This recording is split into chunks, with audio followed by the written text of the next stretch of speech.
para a gente entender como é que a gente faz para fazer aula em casa, porque às vezes, né, dá uma bugada, fala, mas e aí, se eu, principalmente quem está começando do zero, né? Fala, e se eu estiver fazendo tudo errado? Como é que eu vou saber se eu estou fazendo certo ou se eu estou fazendo errado? E é muito pertinente essa dúvida, tá? É muito importante a gente evitar ficar errando na aula, porque senão a gente, cada vez que a gente erra, a gente ensina para o nosso cérebro que a maneira de fazer aquele passo, aquela postura é daquele jeito errada. E aí fica difícil a gente desconstruir isso. É o que a gente chama de vícios no balé. No balé, às vezes, a gente tem algumas movimentações erradas que a gente vicia a fazer daquela maneira de tanto que a gente erra. E aí a gente fica pensando nisso e fala assim, nossa, mas então fazer aula sem um professor me olhando ali o tempo todo, eu vou criar um monte de vício. E é aí que você se engana, Mas a gente vai chegar nisso, vamos lá. Primeira coisa, qual que é a função de um professor, uma professora de balé? Coloquem aí para mim. O que você acha que é a função de uma professora, um professor de balé?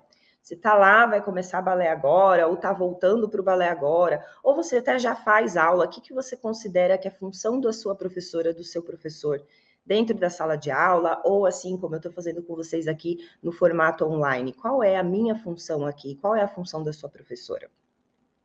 A primeira função qual é? Primeira função é o professor te ensinar os movimentos, né? Então, a primeira função nossa como professor é ensinar. Mas a gente tem uma outra função também, que é a correção.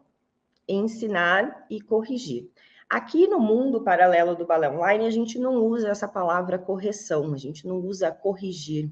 Por quê? Porque quando a gente fala, quando a gente recebe, né, um comando do tipo, ó, tá errado, vamos corrigir. Tudo isso mostra para o meu cérebro, né, que eu estou fazendo errado, que vai alimentando em mim que eu não sou capaz. Então, aqui a gente não usa essa palavra. Dentro do método TBD, a gente usa feedback. Vou te dar um feedback do movimento que você está fazendo. Ó, vamos melhorar isso aqui? Pontos de melhoria. Sim, é assim que a gente trabalha aqui dentro, tá? Mas vamos lá, normalmente numa sala de aula ali, o professor ele vai usar assim a palavra correção, ó, vamos corrigir isso, vamos melhorar isso. E como que é feita a aula, né? Então, quando o professor vai ensinar um movimento, como é que funciona o nosso processo para aprender esse movimento? O nosso cérebro, ele está o tempo todo aprendendo as coisas. Desde que a gente nasce até a gente morrer, ele vai estar lá com a função de aprender coisas. Como que a gente aprende? A gente aprende usando alguns estímulos, né? Então, eu vejo a minha mãe ali cozinhando, fazendo uma macarronada.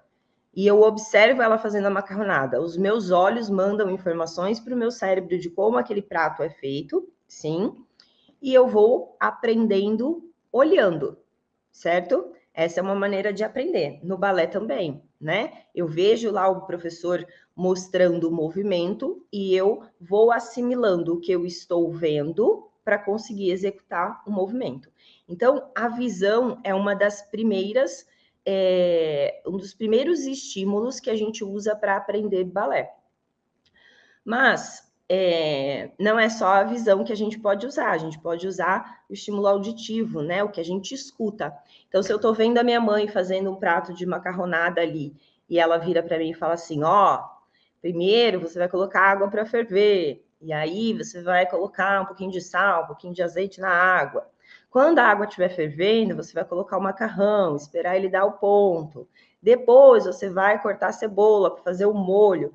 Se, além dela estar fazendo, ela também está falando, explicando o que ela está fazendo, o meu processo para assimilar a informação é muito maior do que só ver ela fazer. No balé é a mesma coisa. Quando eu mostro para você um movimento, você está usando o seu estímulo visual para mandar informações para o seu cérebro para fixar aquele aprendizado. Quando, junto com os movimentos que eu estou mostrando, eu associo também a explicação daquele movimento, o que é que eu estou fazendo para que aquele movimento aconteça, você já tem duas fontes de informação para o seu cérebro poder fixar aquele conhecimento. Aí eu tenho o estímulo visual do que eu estou vendo, eu tenho o estímulo auditivo do que eu estou ouvindo. Isso traz para o nosso cérebro, que está nesse processo de aprendizagem, mais qualidade, mais informações, sim? E aí a gente consegue memorizar um pouco mais fácil. Aí lá na aula presencial, a gente muitas vezes vê o nosso professor fazendo, escuta o que ele está falando, certo? E tenta aprender dessa maneira. Quando a gente erra na aula presencial, né? Quando a gente faz algum movimento ali errado, meu professor chega e fala: Mari, faz para mim o plié.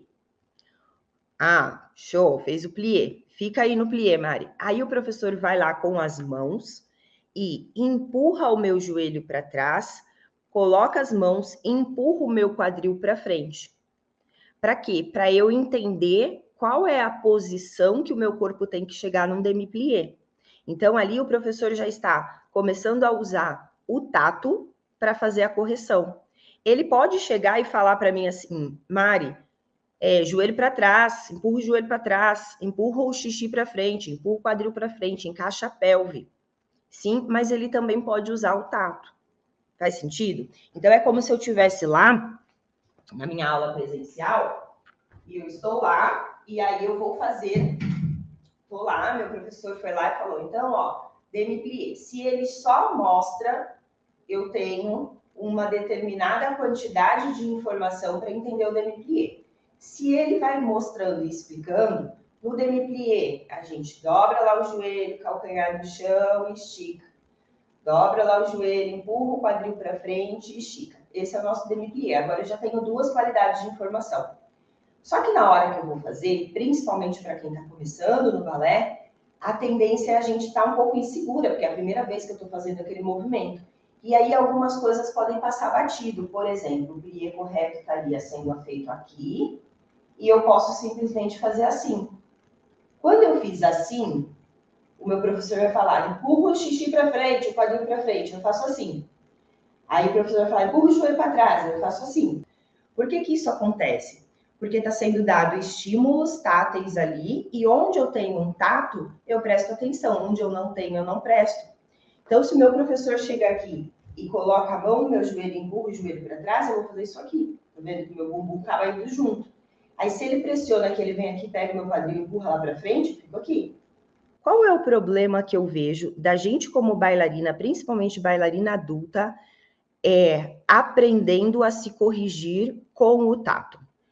Primeiro problema, você sempre vai estar dependente do tato de um professor. Só que, na hora que você estiver dançando lá no palco, seu professor não pode entrar em cena para encaixar você do jeito que você tem que estar encaixada, para fazer ali a correção em você com o tato, sim? Segundo problema, então, na sua apresentação, vai do jeito que você conseguiu assimilar, ok? Segundo problema, faz assim, ó. Faz um muque bem forte.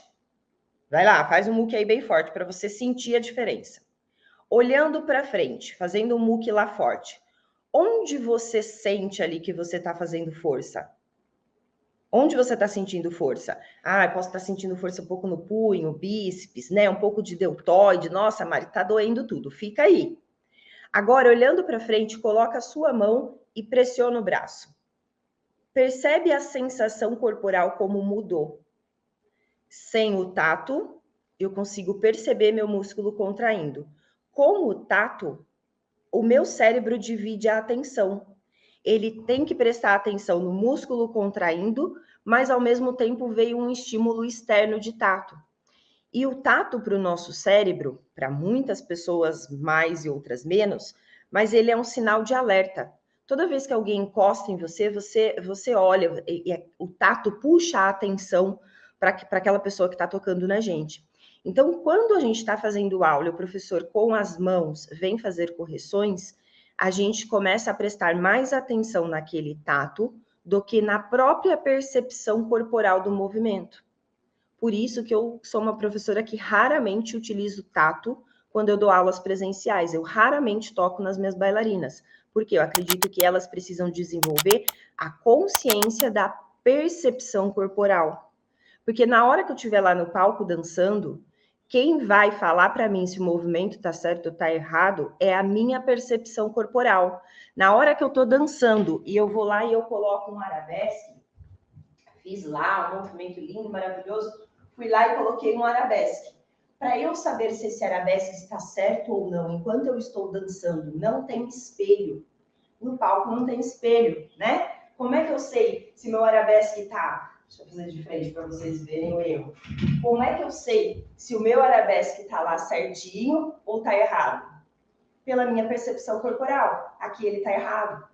Sim, aqui eu sei que ele está certo. Por que eu sei que ele está certo aqui? Porque quando eu alinho a perna com o joelho, eu sinto uma pressão maior de contração no glúteo. Quando eu desalinho, faz lá para você ver, pode ser baixinho, ó. Bem alinhadinho, eu sinto contração no glúteo e eu sinto coxa com coxa. Desalinhado, eu perco a percepção de coxa com coxa e o bumbum dói menos. Sim? Então, o importante, para a gente ter certeza que a gente não está fazendo o movimento errado, é a gente desenvolver essa percepção corporal de cada um dos passos do balé. Como é que eu sei se um arabesque está certo pela minha percepção corporal? Como é que eu sei se um plié está certo pela minha percepção corporal? Como é que eu sei se um tandi está certo pela minha percepção corporal? Porque isso traz autonomia para a minha dança. Isso faz com que eu consiga perceber o meu corpo enquanto eu estou dançando e saber se eu estou fazendo certo ou errado. E se eu estiver fazendo errado, saber corrigir.